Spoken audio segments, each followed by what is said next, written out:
અરવલ્લીના શામળાજીમાં ધંબોલિયા પાસે મળ્યો યુવકનો મૃતદેહ. તણાવ પાસે બાઇક સાથે મળી આવ્યો યુવકનો મૃતદેહ. મૃતક યુવક ખરાડી જેસ્ટીન ખરાડી ગામનો વતની.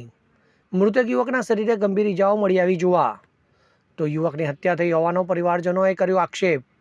ન્યાય ન મળે ત્યાં સુધી મૃતદેહ સ્વીકારવાના પરિવારજનોનો ઇનકાર. પોલીસે મૃતદેહને શામળાજી હોસ્પિટલ ખાતે પીએમ અર્થે ખસેડ્યો. પોલીસે બાઇક સ્લીપ થતાં મોત થયાની નોંધી હાલ ફરિયાદ. મારું નામ ખરાડી ડેનિશભાઈ છે. જસ્ટિન મારો ભાઈ છે અને 6 વાગ્યાના સમયે મારા ઉપર ફોન આવ્યો કે એમને એક્સિડન્ટ થયેલું છે અને હું શામળાજી સિવિલમાં આવ્યો હતો. ત્યારે તે બેડ ઉપર સૂયેલો હતો અને તે મૃત હાલતમાં હતો અને એના શરીર ઉપર જખમી ઘા દેખાતા હતા અને મને શંકાસ્પદ લાગ્યું હતું કે તેનું મર્ડર છે, ખરેખર એક્સિડન્ટ તો નથી. અને અમારી વિનંતી છે કે તે જ્યાં સુધી અમને એનો ન્યાય ના મળે, કે 302 કલમ ના લાગે ત્યાં સુધી અમે લાશ ઉપાડવા તૈયાર નથી અને એ અમારી પોલીસની વિનંતી છે. મારું નામ ખરાડી સુભાષભાઈ છે. જસ્ટિન મારા ભત્રીજાનું નામ છે.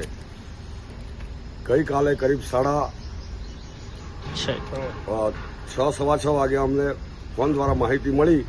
ત્યાંથી અમે અત્રે સિવિલમાં આવ્યા અને મર્ચેડીમાં અમને એની લાશ જોઈ. લાશ જોતા અમને એવું થયું કે ખરેખર એક્સિડન્ટ નથી પણ એ મર્ડર છે.